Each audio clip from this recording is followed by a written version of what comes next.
This is Betty Justice with Lego Education. Hi, Betty. Hi, guys. How are you this morning? You? Fine. How are you guys? So tell us kind of what's new with Lego Education. We know all about the mind storms and things like that, but what's new? What's going on in Lego? We now have a new K through 5 continuum of products that'll be a large bridge for computer science that I want to showcase for you. All right. Is it available now? It's available now. It's available now. Okay. Yes, so give me a preview of this. Okay. Starting with pre-K to K, we have Coding Express here. Coding Express is, and if you take a look at it, it's using it, it's actually going into a forever loop. Students actually learn a lot of your coding concepts and basics and integrations of structures. So are they coding this? How does this work? Tell me how. Each of these little steps are color coded. Right. This is actually to have the little engine stop and refuel. This will actually turn on its little lights. It has a sensor underneath it. But these actually wait for the modifications on it. So each one of those is you're kind of like getting them into that drag and drop code thing. Correct. We're actually working on the logic. The students actually learn the logic around the programming, which is so nice because they were able to start breaking it down. Right. And that's to be able the concepts and just some of the basic concepts that they're based on for computer science. What grade is this? What grade level is this targeted? This particular thing. This one, of course, is going to be pre-K, kindergarten. You could use it in first grade. First grade, yeah. It is correlated to the Texas TEAPS and the guidelines as well. So it comes with lessons. Exactly. So it's not just a whole bunch of stuff in a box that you just put. You actually have 24 lessons to go through. Pretty much, as far as the guidelines, it touches a lot of the standards. So it's pretty fulfilling. It kind of freaks me out every time it stops right there. I think it's broken, but it's actually stopping and refilling, right? Exactly. Because the blue thing is stop and refill. Correct. Because Correct. See, I learned that already this morning. Let me take you over there. Okay. Let you meet Spike. Sure. Prime.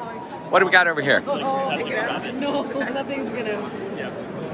This is Spike Prime, and Spike Prime just released in January. And as you can tell, it is Spike Prime. Spike Prime. Okay. Spike Prime has been created to be a bridge between our elementary. We do robotics program, and it's actually going to be a bridge between we do elementary and also the Mindstorms that everybody's familiar with. Exactly. Right. Exactly.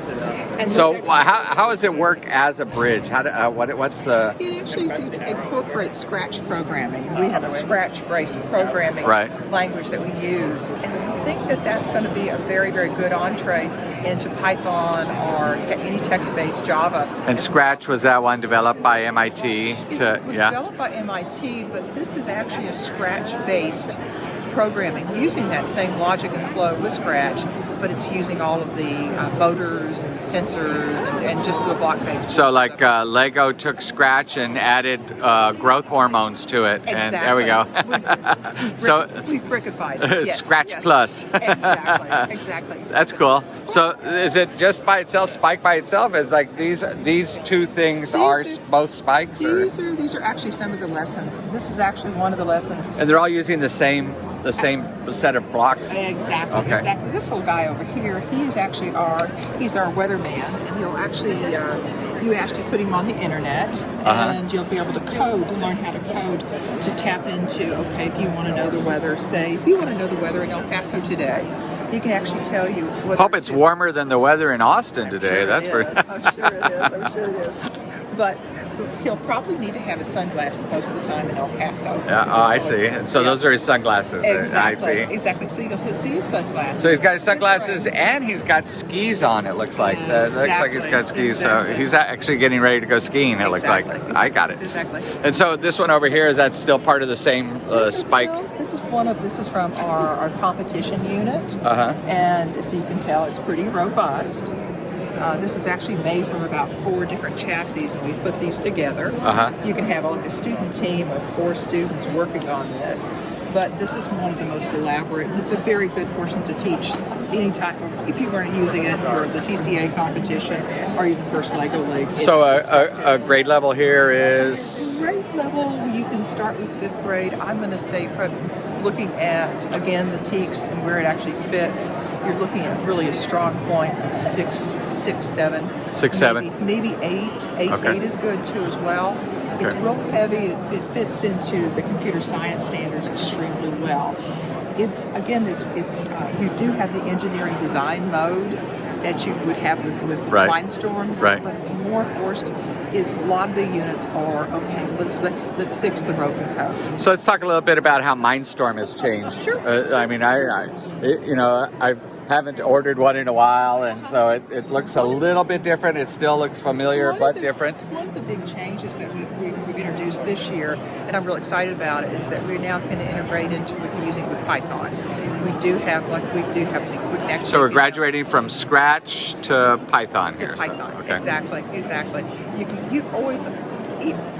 EP3 has always been open source where you could actually download it and use it for Java, but we're real excited. We're creating units now and lessons for Python to be used Python. And Python is one of the languages that are allowed in the computer science curriculum, the advanced Correctly. computer science. Correct. That can also be used as a foreign language. Exactly. Yes, okay. Exactly. So do you have 2 years worth of curriculum for this?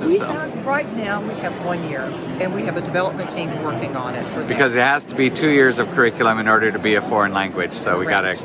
gotta get 2 years of it Correct. going. So okay. Correct. But this would be a very, very good bridge into any of your high school languages as well. So, Right. So that's cool. So Betty, thanks for taking us on this little tour of what's new with Lego. Lego pre-K to Python. If somebody's interested in Lego education, where do they go? They can contact me, Betty.Justice. And it's Justice, J-U-T-U-S, at Lego.com. at Lego.com. Thanks, Yep. Betty. Say hi Thanks, to El guys. Paso. Hi, El Paso. Yay.